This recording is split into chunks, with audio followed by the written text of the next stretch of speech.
Yeah,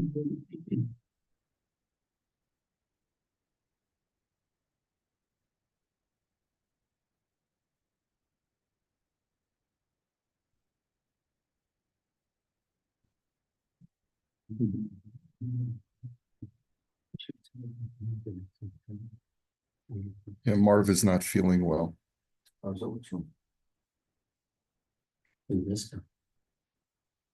Okay, so why don't we continue this article? Hefsed hama'aviru trufato, the loss to the employer when an employee quits midstream, and how we solve that problem. Biyachas lechazarat hama'avid, amarnu b'shar harishon, ki hefsed hama'oved mitbateh, bi'i kabbalat haschar lo tzipa. He says, whenever an employer, um, you know, uh, terminates an employee, the employee's loss is expressed in his loss of salary. Ach biyachas lechazarat ha'oved hamatzav yoter murkav.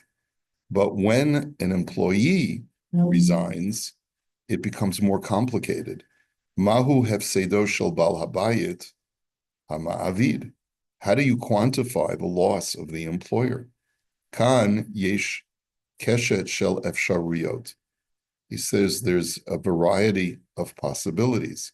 Yesh ve'ein lo hefsid mamon. Sometimes an employer experiences no financial loss. Shekein ha'avoda mikanu lahaba yichola lihidachot lemoed acher. Because sometimes the work can be pushed off. If an employee quits, okay, we'll put that project on the back burner. Okay, fine. Yesh v'ichbat lo ki avoda timashech lelo hafsaka.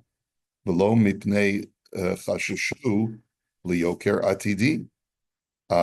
There are those, however, that where there's cases where the employer wants the work to continue without interruption because he's concerned about future expenses that may make the project go up higher if it's not done now.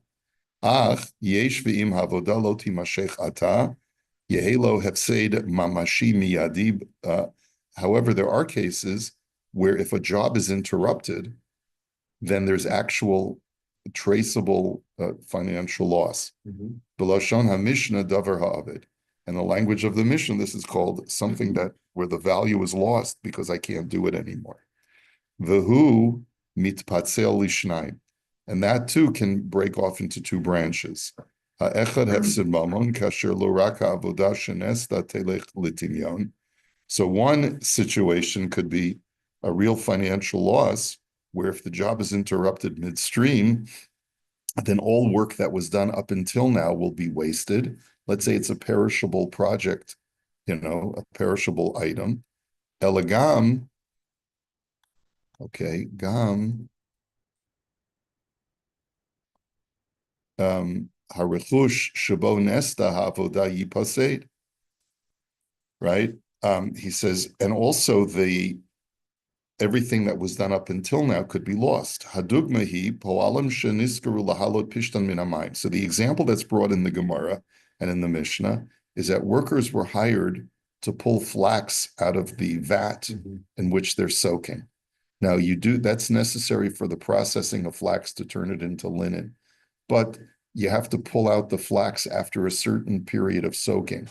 If you leave it in there too long, the flax will get ruined. So if they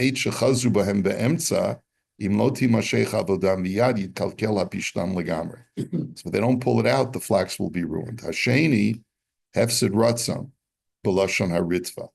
He says there's another loss, which is not necessarily the same tangible financial loss, which is called the loss of will in the language of the Ritva. That tachlita avoda eina nitenet lidchia, that the whole objective of the job cannot be pushed off. What does he mean by that? Hemshech ha'avoda chiyuni ata v'lo nitein litikun me'uchar yoter, that the job cannot wait until later.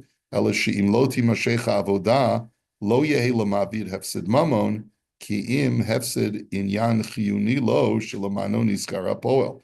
Meaning, he's not going to lose out-of-pocket money by not completing the job, but he won't be able to make the profit that he was hoping to make by aborting the job. Hadugmahi socher chamar lahavi kli tizmoret lesimchat chatan bekala v'chazer bo hapol lifnei hachatuna. I hire someone, a driver, to bring the musical instruments for the simcha of the chatan bekala, and the worker backs out of the arrangement. He cancels right before the wedding. So this is an example of something that is it's not going to cause financial loss, but it's going to cause other loss, because the whole objective, the whole job that needed to be done was time-based. And therefore, I'm not out of pocket, but I've definitely lost something, and that loss is tangible. A lost opportunity. A lost opportunity, you could say. Well, you'd think he could get sued for breach of contract if he doesn't provide the music for the wedding. That's right. You could. Could actually be worse than just loss. Well, yeah, but that's the question: is that what is the recourse, and that's really the question. Under what conditions, when an employee quits a job, does the employer have legal recourse? Right, but I'm even thinking beyond that, like what the Simon Color would do to the employer if he didn't perform. He didn't put on the music. You mean the employee, the person who's being employed, right? Well, he's hired a company to put on this music, and then the employer. No. We're talking about a family who hires a musician or I thought a person to bring. I thought the person who's putting on the wedding hired someone to bring the music. Yeah, no, there's no reason to add that level of complication. Okay. Now, b'davar aved gam poel einu rashai lachzor bo. So when you're talking about loss, it could be one of two losses: either out-of-pocket loss, like the soaking flax, or you could be talking about an opportunity loss, which is like the instruments not being available for the wedding. In those situations, a worker does not have the option of quitting in the middle of a job, kifi sheyuva lahalan, as we'll explain. Al kol panim me'achar uvechazarat uveid ein medubar behefsid mamon davka ki im behefsid malacha gam senektzia trufato shel ha'ma'avid shoneh mizu sheninketet klapei ma'avid shechazar bo. So he says, but since the resignation of the worker can sometimes cause a loss of money, sometimes cause a loss of work. So the remedy to the employer will differ regarding a situation where an employer fires a worker. Kolomar, efshar sheha'oved yichuyav lav davka b'tashlum demei hefsed ki im b'chiyuv mamon miyuchad uvenesibot mesuyamot af b'hamshachata avodah.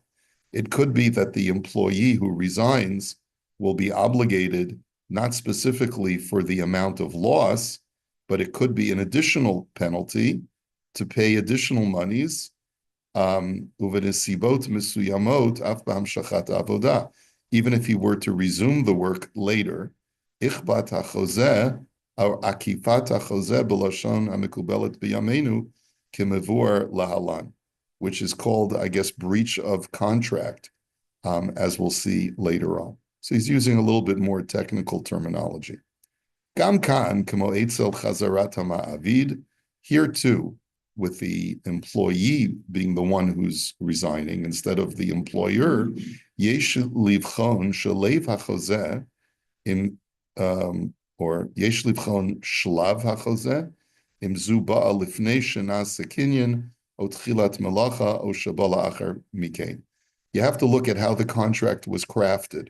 Was it done before a kinyan was made, or was it done only after the work got started?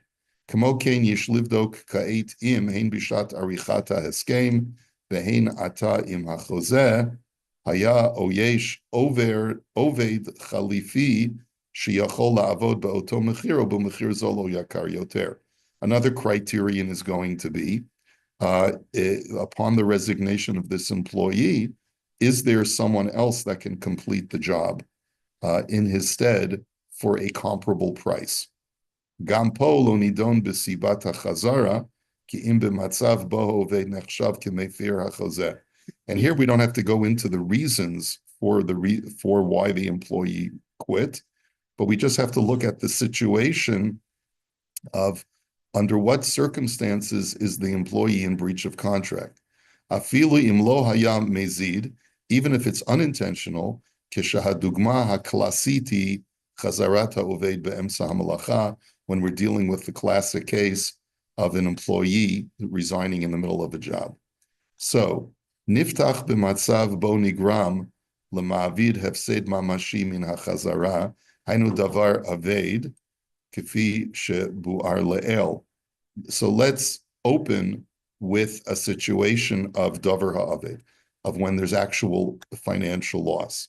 יש שני מקורות שנזכרו במאמרי הקודם ביחס לחזרת המעביד עוסקים גם בחזרת העובד, היינו המשנה בראש פרק שישי בבא מציע. He writes a little bit lengthily. I'm not happy with his writing style. So there's a Mishnah in Bava Metzia that talks about this situation. V'kach nemar b'Mishnah, sachar et hachamar ve'et hakedar lahavi prai farin v'chalilim makalo lametu polim lahalot bishtanu min hamishra v'chol davar shaved v'chazru b'hem. So the Mishnah says that if a person hires transporters to bring musical instruments for a wedding, or if he hires workers to pull flax out of the vat, or anything that is time sensitive, and the employees back out, makom she'ein sham adam socher alehem o mat'an, that if there's no other person to do the job, you hire other workers or you deceive them. V'chein hu bebraita v'sham nosaf hezber. So what does that mean? Ketzad mata'an. What do you do to deceive them? Omer lahem sela katzatzti lachem bo'u tlushtayim. You basically double you have a right to, we saw this before. You can negotiate with them and say, listen, I know I promised you $100. I'll give you $200 to do this job. V'ad kama socher alein ad arba v'chamishim zuz.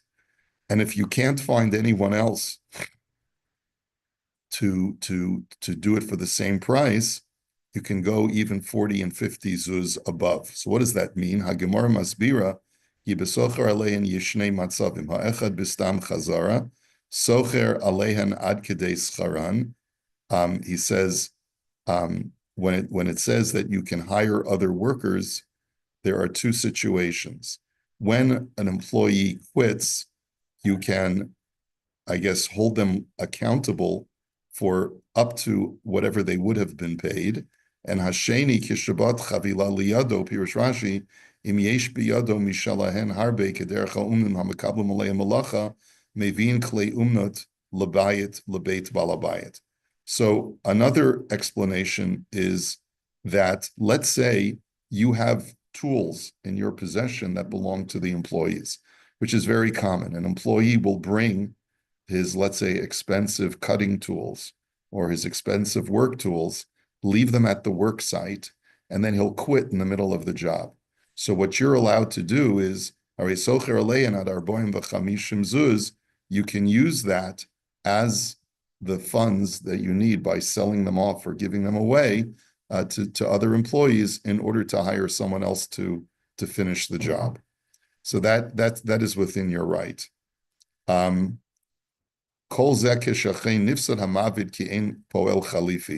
But that's only when you can either deceive them or sell off their property or hold them liable for up to what they would have been paid when there is no other available employee. Ein sham adam b'loshen hamishum v'loshen habraisa aval yesh polim liskar v'amar tseyu schar me'elu ein lo aleim ela tarumas. But if there are other employees that you can hire to finish the job, then even though they've inconvenienced you by quitting in the mid-job, you have no legal, you have no financial claim against them all you have are complaints. There's nothing you can do about it. Harei lefanenu senektzia mamonit miyuchedet keneged hapolim shechazru bahem. So we have, I don't know what that word senektzia. I'm sure it's got to be, maybe it's sanctia, a sanction. I think that's what it is. Sounds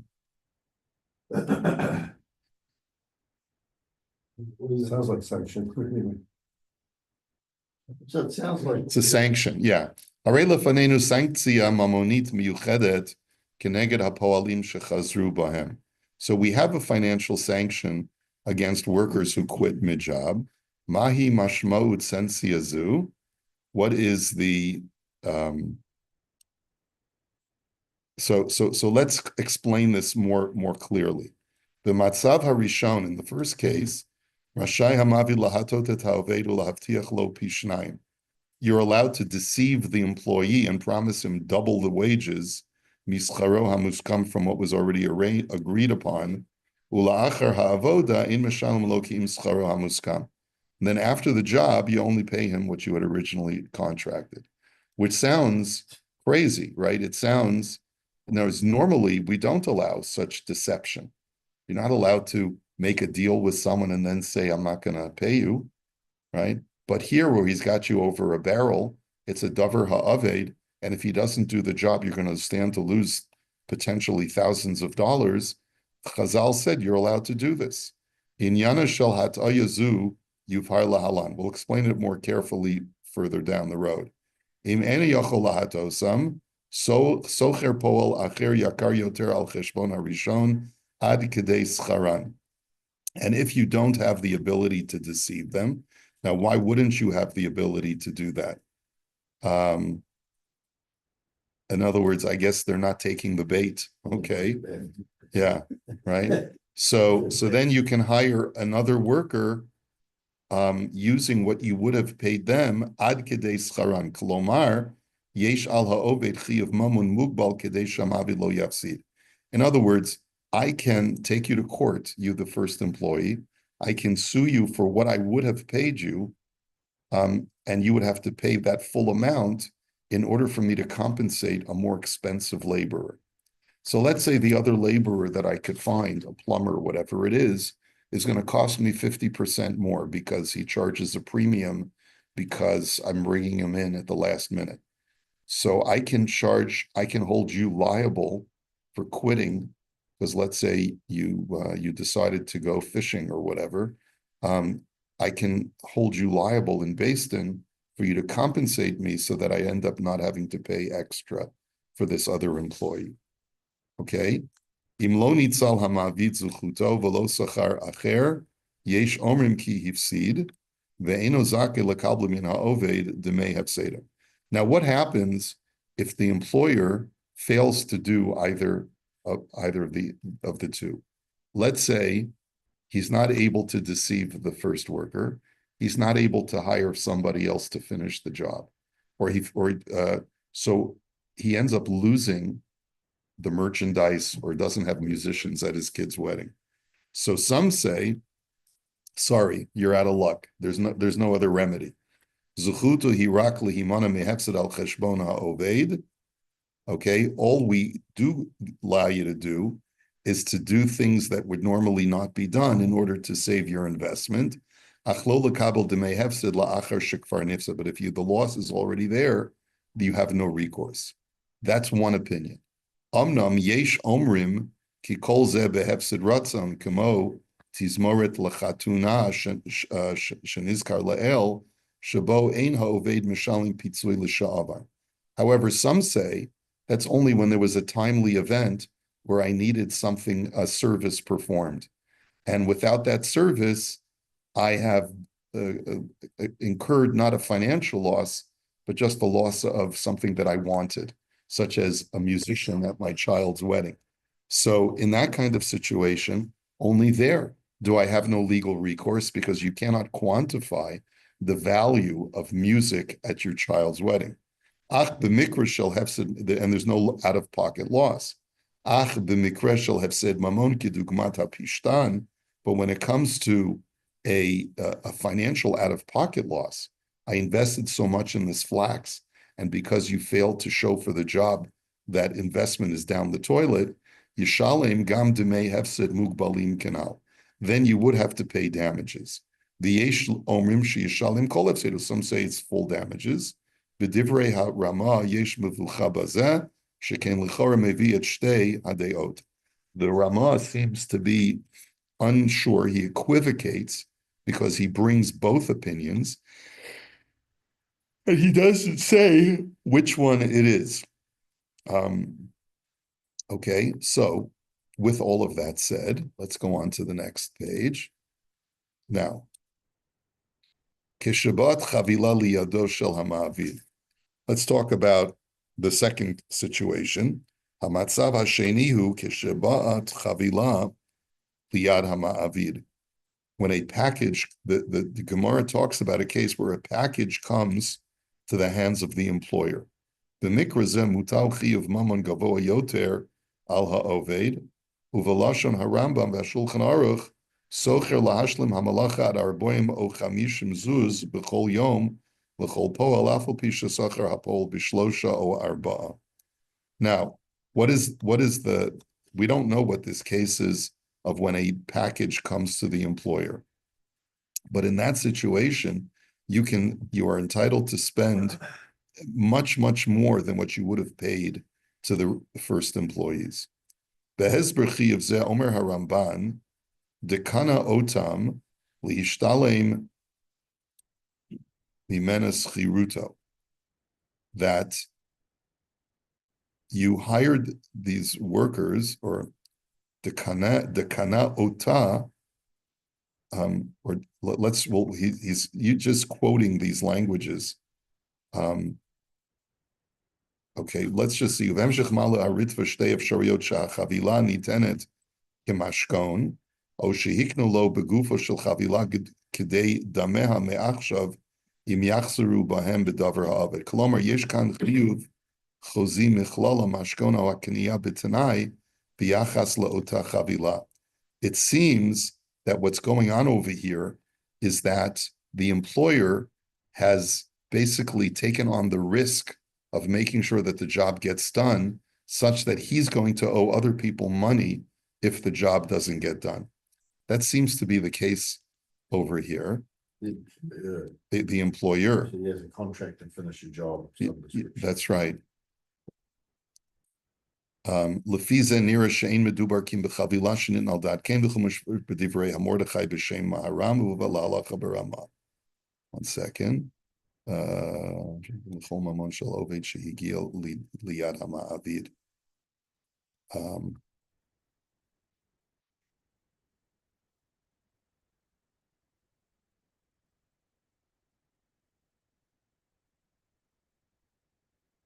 Okay. Let me just clarify. What it seems is that the worker is bonded. What does that mean? In other words, the worker has guaranteed his labor by leaving some collateral item as a guarantee that he will finish the job.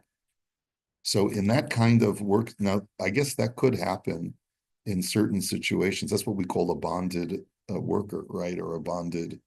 In other words, they guarantee their work such that they provide a collateral to the employer to guarantee that they will finish the work. So, harei chiyuv zeh mugbal rak ad kedei scharo v'lo yoter. So the work is guaranteed only up until that amount and not more. Minayin samcha zuchuto shel ha'ma'avid l'chayvet ovid b'sifin gavoa yoter. Amnam im nasber din davar ovid ketechanat chachamim k'mu v'lahalan ein makom lish'ol sheken kach tiknu. So it could be that in that kind of situation where the employee in advance provided a bonded guarantee up to, let's say, $100,000. But let's say the employer says, I incurred a loss of over $100,000. I incurred a $250,000 loss. In that kind of situation, since this was the original contract, that the employee bonded his work up until a certain amount, the employer accepts that risk and he cannot sue the employee for more because he's accepted that arrangement in advance. I'm wondering, is Marv on the line here? No, I was going to ask Marv if. That's an interesting situation. I'm trying to think of a situation where an employee provides some sort of guarantee. Well, he's that they're gonna do a job. he's a contractor, right? So Even so, I can understand it being a warranty at the end of the job, that you're gonna make sure that the job lasts for a year, whatever it is, and you'll cover anything that doesn't work. That I can understand, but I'm just trying to think of an application where an employee will guarantee. yeah, you hire a company to build a house within a certain time period, right? And this happens all the time. It's going on in Israel today. If the developer doesn't build it on time, then they have to pay a penalty for each month that they don't have the deliverables, right? So okay, right, yeah. That's normally business, because when you're doing a contract, you have to be bounded. So you give a guarantee that you're gonna finish on time, or they can cash that. It could be 10, 20, 50%, or the whole value of the project. right, correct. And so that's the example that the Exactly. Gemara is giving. So what we're Is that- saying is guarantee to finish the job is the employee's guarantee to the employer. That's right. Correct. That's right. So this is the case. This is what it's kibel chavila. That's the terminology of the Gemara, where the employer received a package. The package being the bonded guarantee. So, ma pesher chiyuv davar ha'aved. Kvar amadnu al kach b'ktsara b'maimer hakodem. Agav diyunenu b'chazarat ha'mavid kama shitot b'nidon. So, how do we evaluate the obligation of an employee when there's a financial loss to the employer? How do we evaluate the amount? So there are many opinions in this. So first of all, there's this din garmi. We know that if there's a causative damage and it's not direct damage, sometimes we don't assess the person who did the causative damage at all. Sometimes we assess him only partially. Yesh omrim shezeu chiyuv nizki midin garmi. So some say that if an employee quits mid-job, he's only done causative damage, in which case we wouldn't assess him. Le'el biyachas lechazarat hamavid kvar amadnu ala koshi shebe'ezber zeh shel garmi. And we talked about this in our discussion when we talked about an employer firing an employee. Amnam sham dubar b'miniyat harevach v'kan medubar behefsid mammon apishtan sheholech li'ibud. But over here it's worse because the employer has a significant investment tied up in the completion of the job. Achadayin kasha min hadugma shel hefsid ratzon kehefsid tizmarach lechatan madua yuchuyav hapol begeder haragil shel garmi. But that's in a case where there's a actual financial loss.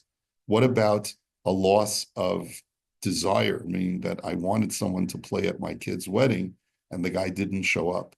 So how can you assess a damage which was only causative? I didn't actively cause you damage. I just simply failed to show up. Me'idach gisa mitkashim harishonim madua mugbal hachiyuv b'shi'uro ad kedei scharan v'tulo madua lo yishalim hapol kol demei ha'efsid. Another question that the commentaries ask is, why does the Gemara say that an employee can be held liable to pay up until what he would have been paid for the job? In other words, let's say a band, costs $5,000 for the night. So if I pay, so I can sue the band for up to $5,000. That's what the Gemara seems to say. But one of the questions that's asked is, why only up to that amount? Why can't I assess the damages independent of what I would have paid them? Maybe for us, the damage of not having a band at the wedding is even more than that. It's, could be 20. Musician. Ruined our evening. The whole evening, yeah. Yeah. Well, you can put it partial or the full cost of the wedding, actually, so you know, the whole event is based on the music or whatever. Yeah, there's a lot that you could say.